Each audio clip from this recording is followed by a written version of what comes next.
Hello friends, welcome to pharmacy classes. अगर आप B pharmacy student हो या बी फार्मेसी ज्वाइन करने वाले तो ये वीडियो आपके लिए बहुत इम्पोर्टेंट है। इससे पहले वाली वीडियो का लिंक मैंने डिस्क्रिप्शन में दे दी है, उसमें फार्मेसी के बारे में बताया गया है, उसको आप ज़रूर देखें। तो आज से हम बी फार्मेसी फर्स्ट सेमेस्टर की प्रॉपर पढ़ाई स्टार्ट कर रहे हैं और सबसे पहला सब्जेक्ट है human anatomy and physiology first, जिसको शॉर्ट फॉर्म में HAP भी कहा जाता है। तो पहले हम बात करेंगे HAP होता क्या है ना। तो HAP का फुल फॉर्म होता है ह्यूमन एनाटॉमी एंड फिजियोलॉजी, है ना। तो एनाटॉमी का मतलब होता है बॉडी की स्ट्रक्चर, यानी कि बॉडी का डिज़ाइन, है ना। यानी कि बॉडी के पार्ट्स कैसे बने होते हैं, ये सारी चीज़ें हमें ह्यूमन एनाटॉमी में पढ़ते हैं। अब बात करें फिजियोलॉजी, तो फिजियोलॉजी का मतलब होता है बॉडी के फंक्शन, यानी कि बॉडी के पार्ट्स काम कैसे करते हैं, ये चीज़ हम फिजियोलॉजी में पढ़ते हैं। सिंपल भाषा में बात करें तो एनाटॉमी का मतलब होता है बॉडी का डिज़ाइन और फिजियोलॉजी का मतलब होता है बॉडी का काम या वर्क, है ना। तो HAP दो पार्ट में डिवाइड होता है, human anatomy and physiology. Anatomy का मतलब आप लोग देख सकते हैं डिज़ाइन, और फिजियोलॉजी का मतलब होता है वर्क। आप इसको नोट्स भी बना सकते हैं, और नोट्स मैंने इसकी नोट्स की मैं PDF आपको वीडियो के लिंक में दे दूंगा, तो आप वहां से नोट्स भी डाउनलोड कर सकते हैं। तो हम HAP में क्या क्या पढ़ेंगे, जैसे देख सकते हो introduction of human body, cellular level of organization, tissue, है ना, स्केलेटल सिस्टम, और भी बॉडी के fluids and blood, lymphatic, peripheral nervous system, cardiovascular system, है ना। ये सारे टॉपिक्स हम धीरे धीरे क्लियर करेंगे। तो मैं आपको step by step, chapter by chapter, topic by topic आप लोगों को पढ़ाऊँगा। तो आज की इस वीडियो में हम सबसे पहले पढ़ेंगे ह्यूमन बॉडी का इंट्रोडक्शन। तो चलिए वीडियो को करते हैं स्टार्ट। तो चलिए वीडियो को करते हैं स्टार्ट। तो सबसे पहले हम पढ़ेंगे इंट्रोडक्शन टू ह्यूमन बॉडी, है ना। तो सबसे पहले हम बात करेंगे एनाटॉमी के बारे में, है ना, कि एनाटॉमी की डेफिनेशन हम बताएंगे। It is the branch of medical science which deal with the body structure, their function and the reaction among self them. This study is called as human anatomy. यानी कि ये जो हमारा एनाटॉमी होता है वो भी एक बायोमेडिकल साइंस है, जिसकी डील करते हैं इससे बॉडी स्ट्रक्चर के बारे में, फंक्शन, रिएक्शन एमंग सेल, यानी कि सीधी बात करें तो कि शरीर की बनावट के बारे में, अंगों की स्थिति और अंगों के आपसी संबंध के बारे हम एनाटॉमी में पढ़ते हैं, है ना। अब बात कर लेते हैं फिजियोलॉजी के बारे में। तो ये भी एक same definition, it is the branch of biomedical science which deal with the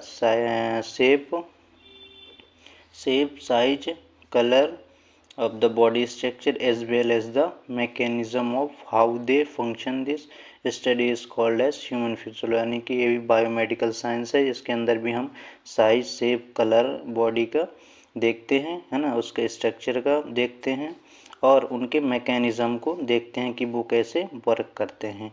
ये सारी चीज़ हम फिजियोलॉजी में पढ़ते हैं।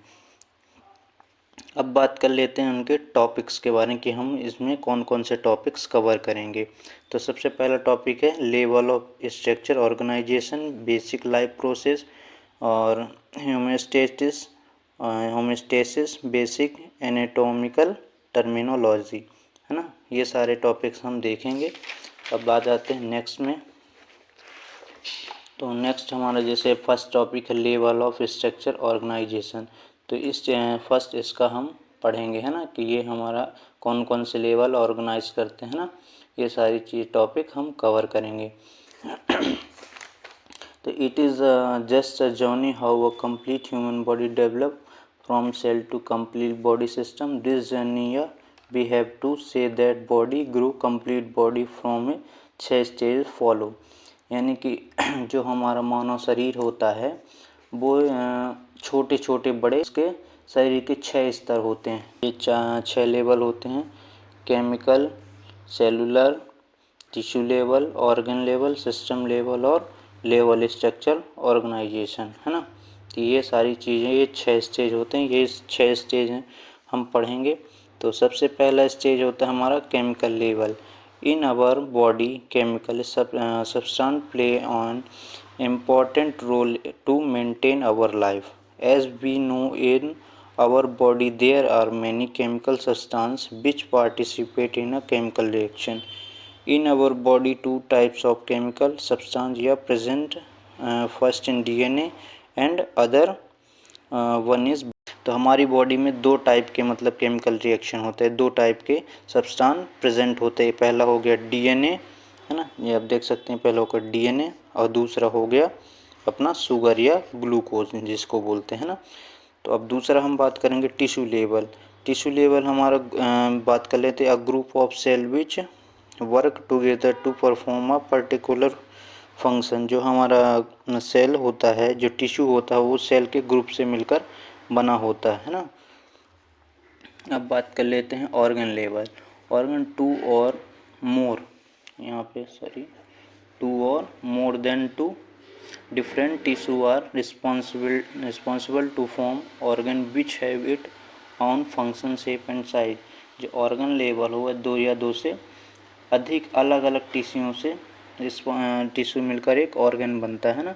दो या दो से अधिक टिश्यू मिलकर एक ऑर्गन बनता है और उसका और उन ऑर्गनों को फंक्शन का करता है, साइज, शेप, ये सारी चीज़ें होती हैं ना। अब सिस्टम ऑफ लेवल की बात करें, अब वोल सिस्टम कंटेन टू या more than two organ which have some function and they are interacted with each other, है ना। तो ये सारी चीज़ भी सिस्टम लेवल के अंदर आती है ना, जिसमें अब जैसे ऑर्गन में हम और भी चीज़ें पढ़ते हैं, जैसे हम बात कर लें HEART, हार्ट, लीवर और किडनी, है। ऐसे सिस्टम लेवल का ये कई ऑर्गन से मिलकर, ये सिस्टम लेवल जो होता है हमारा कई ऑर्गन से मिलकर बना होता है ना। और इसके अंदर भी हम दो चीज़ पढ़ते हैं, कौन कौन सा, डाइजेस्टिव सिस्टम, दूसरा रेस्पिरेटरी सिस्टम। ये दो चीज़ भी हम सिस्टम के और ऑर्गन बात कर लेते हैं। तो ऑर्गन भी टू या more than two system make और फॉर्म कंप्लीट बॉडी। दो या दो से अधिक सिस्टम मिला के हमारा क्या बनाता है, एक कंप्लीट बॉडी बनाता है ना। दो या दो से अधिक में मतलब जितने भी से ऑर्गन हो गए, सिस्टम, ये सारी चीज़ मिलके हमारा पूरा एक क्या बनाता है, बॉडी, कंप्लीट बॉडी बनाता है ना। ये सारी चीज़ हम किसके अंदर, लेवल ऑफ स्ट्रक्चर ऑर्गेनाइजेशन में पढ़ते हैं ना। ये सारे 6 स्टेज हैं, आप इनको नोट्स प्रॉपर बना सकते हैं, है ना। अब सेकंड बात करेंगे बेसिक लाइफ ऑफ प्रोसेस, है ना, कि हम मतलब कि जो हमारी प्रोसेस लाइफ है उसमें हम बेसिक चीज़ें क्या पढ़ते हैं ना, ये चीज़ें हम पढ़ेंगे। तो देख लेते हैं, there are many chemical reaction occur in body, our body, and many process are work at a same time in a proper systematic way. This process help to retain a life. There are some basic life process are follow, है ना। तो basic life चीज़ें हम कुछ जैसे हमारे chemical reaction होते हैं बॉडी में, ये प्रोसेस होती हैं, वर्क काम होता है सेम टाइम में, प्रॉपर सिस्टमेटिक तरीके से होता है ना। ऐसा नहीं कि कहीं आगे पीछे, पूरी बॉडी में जितना भी वर्क केमिकल रिएक्शन होता है, जो भी प्रोसेस होती है, वो एक स्टेप बाय स्टेप होता है ना, सिस्टमेटिक के थ्रू होता है ना। उनके इन सिस्टमेटिक के लिए कुछ स्टेजेस दिए गए हैं कि कैसे कैसे मतलब कौन कौन से स्टेजेस, कौन कौन सी प्रोसेस हमारी बॉडी में होती है। ये बेसिक लाइफ प्रोसेस में पढ़ते हैं। तो जैसे पहला हो गया मेटाबॉलिज्म, फिर रिस्पॉन्सिनेशन, रिस्पॉन्स कैसा रहता है, रिस्पॉन्स के बारे में, मूवमेंट, है ना, ग्रोथ और डिफ्रेंशिएशन और रिप्रोडक्शन, है ना। ये सारी चीज़ें हमारी बॉडी के अंदर होती हैं। तो स्टेप बाय स्टेप हम आप लोगों को बताएंगे ये सारी चीज़ें के बारे में कि कौन सी चीज़ क्या कहलाती है। तो सबसे पहले बात कर लेते हैं metabolism. It is the same of all the chemical reaction in the body. ये हमारे बॉडी में एक सेम केमिकल रिएक्शन की तरह ही काम करता है ना, मेटाबॉलिज्म। यानी कि इस वीडियो में कुछ अभी लिखा नहीं, आगे की वीडियो में मेटाबॉलिज्म के बारे में डिटेल में आप लोगों को बताऊंगा, अभी सिर्फ शॉर्ट फॉर्म में बता रहा हूँ ना। तो ये प्रोसेस कंटेन 2 स्टेप, मतलब ये जो हमारी प्रोसेस होती है 2 स्टेप में होती है, एक कैटाबॉलिज्म और एक एनाबॉलिज्म, है ना। तो ये कॉम्प्लेक्स सब्सटेंस ब्रेक डाउन यानी कि ब्रेक डाउन होता है ना, और anabolism simple substance convert into complex in process, ये एक सिंपल सब्सटेंस जो कि कन्वर्ट होता है ना, ये टूटता है फिर ये कन्वर्ट होता है ना। ये सारी चीज़ें हमारे इसमें किसमें मेटाबॉलिज्म के अंदर होती है, मतलब शरीर में होने वाली सभी केमिकल रिएक्शन जो होती हैं भोजन को ऊर्जा में बदलती हैं, है ना। पहले क्या हुआ, कैटाबॉलिज्म का क्या हुआ, भोजन को जो हमारे अंदर हम खाना खाते हैं तो वो भोजन को पहले ये ब्रेक डाउन यानी कि तोड़ेगा, ब्रेक डाउन का मतलब होता है टूटना, है ना। तो ये ब्रेक डाउन तोड़ेगा, और फिर एनाबॉलिज्म, एनाबॉलिज्म जो हो गया, ये एनाबॉलिज्म हमारे उस टूटे हुए भाग को कन्वर्ट करेगा इनटू कॉम्प्लेक्स यानी कि उसको एनर्जी में कन्वर्ट करेगा, है ना, तो ऊर्जा में बदलेगा। तो ये एनाबॉलिक प्लस कैटाबॉलिज्म मिलकर हमारी मेटाबॉलिज्म को डिफाइन करते हैं ना। अब सेकंड आता है रिस्पॉन्सिनियस, है ना, जिसको हम हिंदी में कहते हैं प्रतिक्रिया क्षमता, है ना। यहाँ लिख देता हूँ प्रतिक्रिया क्षमता, है ना, इसको प्रतिक्रिया क्षमता बोलते हैं, और इसको बोलते हैं उपापचय, चय अपचय जो पढ़े होंगे ना, यही है उपापचय, है ना। तो ये सारी चीज़ें हमारे होती हैं, है ना। अब तो रिस्पॉन्सिनियस के बारे में बात कर लें, the detection of the change and your body response that process is called the responsiveness. जो हमारा रिस्पॉन्स वो शरीर का यानी कि शरीर का किसी भी बदलाव पर प्रतिक्रिया देना, है ना, जो भी हमारे शरीर में बदलाव होते हैं, जो भी चेंजेस होते हैं, है ना, हमारी बॉडी में, उसको क्या करना, प्रतिक्रिया देना, यानी कि रिस्पॉन्स देना, ये कहलाता है रिस्पॉन्सिनियस, है ना।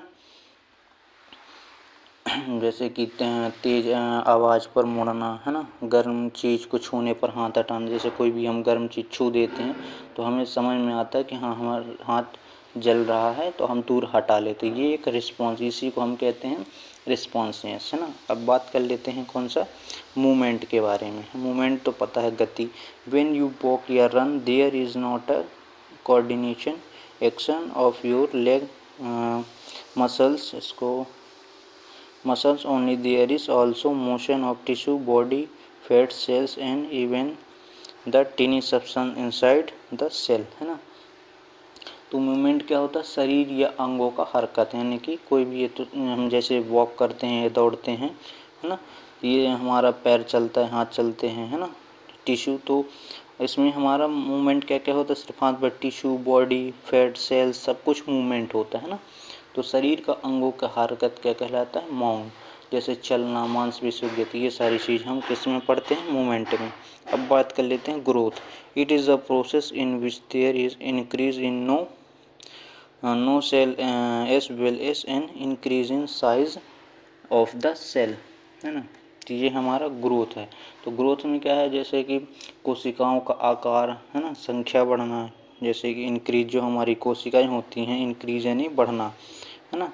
तो हमारी कोशिकाओं का आकार बढ़ना या संख्या मतलब सेल जो होती हैं उनका बढ़ना, है ना, साइज बढ़ना है, ये सारी चीज़ें हैं, क्या होता है, किसी चीज़ का बढ़ना, कोशिकाओं का बढ़ना, ये कहलाती है हमारी ग्रोथ। अब बात कर लें डिफ्रेंशिएशन, डिफ्रेंशिएशन का आप लोगों को पता है, डिफरेंट करना, है ना, आप लोग इतना समझ सकते हो। फिर reproduction, reproduction does not means the birth of new organism whenever the replacement of the new cell या birth of new cell also termed of reproduction.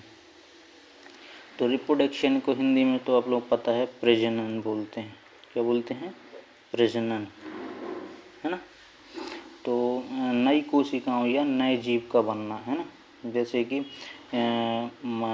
पेट में बच्चे, जैसे बर्थ जन्म होता है, मतलब नई कोशिकाओं में या नए जीव का बनना क्या कहलाता है, रिप्रोडक्शन यानी कि प्रजनन, शरीर की मरम्मत और वृद्धि के लिए बहुत ही ज़रूरी होता है ना।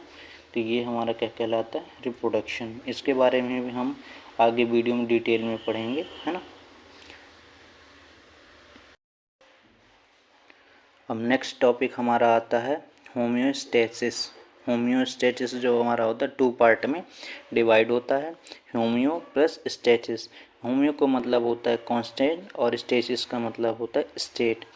इस कांस्टेंट का मतलब हिंदी में बात करें तो स्थिर, है ना, यानी कि शरीर के अंदर के वातावरण को स्थिर बनाए रखना ही हमारा क्या कहलाता है, होम्योस्टेसिस, है ना। जैसे एग्जाम्पल के लिए हम ले लें बॉडी टेम्परेचर, है ना। बॉडी टेम्परेचर हमारा कितना, शरीर का तापमान कितना, 37 डिग्री सेल्सियस होना चाहिए, है ना। जैसे कि फॉर एग्जाम्पल की हम बात कर लें कि हमारा पानी हो गया, नमक हो गया, पीएच हो, ये सारी चीज़ संतुलन बनाए रखना ही होम्योस्टेसिस कहलाता है। जैसे इंटरनल हो गए, इन्वायरमेंट हो गई, ये सारी चीज़ मेंटेन होनी चाहिए, है ना। कांस्टेंट करना मतलब मेंटेन, स्थिर रखना, ये सारी चीज़ों के होम्योस्टेसिस कहलाता है ना। जब इंटरनल इन्वायरमेंट इज, यानी कि when internal environment is constant with respect to external environment, यानी कि इंटरनल इन्वायरमेंट बराबर एक्सटर्नल इन्वायरमेंट, बाहर का इन्वायरमेंट और अंदर का इन्वायरमेंट और बाहर का इन्वायरमेंट तो प्रॉपर मेंटेन रहे, है ना। अब सेकंड आता है फीडबैक सिस्टम, है ना। तो हमारा फीडबैक सिस्टम क्या होता है, उसके बारे में भी हम थोड़ा बात कर लेते हैं। तो जब हमारा माने कि if there are any changes take place in internal environment then feedback system is a take back into इस कांस्टेंट स्टेट इन होम्योस्टेसिस, यानी कि जब हमारा इंटरनल इन्वायरमेंट में कोई बदलाव होता है तो शरीर उसे ठीक करने के लिए फीडबैक सिस्टम का उपयोग करता है ना। ये फीडबैक क्या होते हैं, 2 प्रकार के होते हैं, एक पॉजिटिव फीडबैक सिस्टम, है ना, पॉजिटिव, और दूसरा होगा एक नेगेटिव, है ना। तो फिर पॉजिटिव क्या होता है, इसमें बदलाव और बढ़ जाना यह कम समय के लिए होता है ना। जो positive, when anything is deactive in our internal environment then it is by to back into normal situation by in taxing, है ना। तो जो हमारा ये पॉजिटिव फीडबैक होता है, ये इसमें बदलाव और बढ़ जाता है ना इसमें ये, लेकिन हाँ ये बहुत ही कम समय के लिए होता है ना। जैसे कि ब्लड क्लॉटिंग हो गया, है ना, और when part of injured this system release chemical, है ना। ये सारी चीज़ जो बहुत ही कम समय के लिए होती हैं। अब बात कर लेते हैं negative feedback system. Negative feedback system क्या होता है, इसमें बात कर लेते हैं। जैसे कि इसमें बताया मैंने पॉजिटिव में क्या क्या है, ब्लड क्लॉटिंग, चाइल्ड बर्थ, ये सारी चीज़ें। अब नेगेटिव में बात करें हम तो नेगेटिव में क्या होता है, इसमें बदलाव को कम करके नॉर्मल किया जाता है ना। When anything is increase in our body internal environment then this system is by to back into its normal condition by decreasing it, यानी कि हमारा जो नेगेटिव फीडबैक होता है इसमें बदलाव जो होता है उसको कम करके नॉर्मल किया जाता है। यह सबसे कॉमन फीडबैक सिस्टम होता है। इसके अंदर हमारे क्या क्या आ जाते हैं, टेम्परेचर, स्किन हीटिंग, फिर हाइपोथैलेमस, फिर टेम्परेचर रेगुलेशन इंटायर, है ना। ये सारी चीज़ मतलब इसमें इस प्रोसेस में होती हैं, है ना।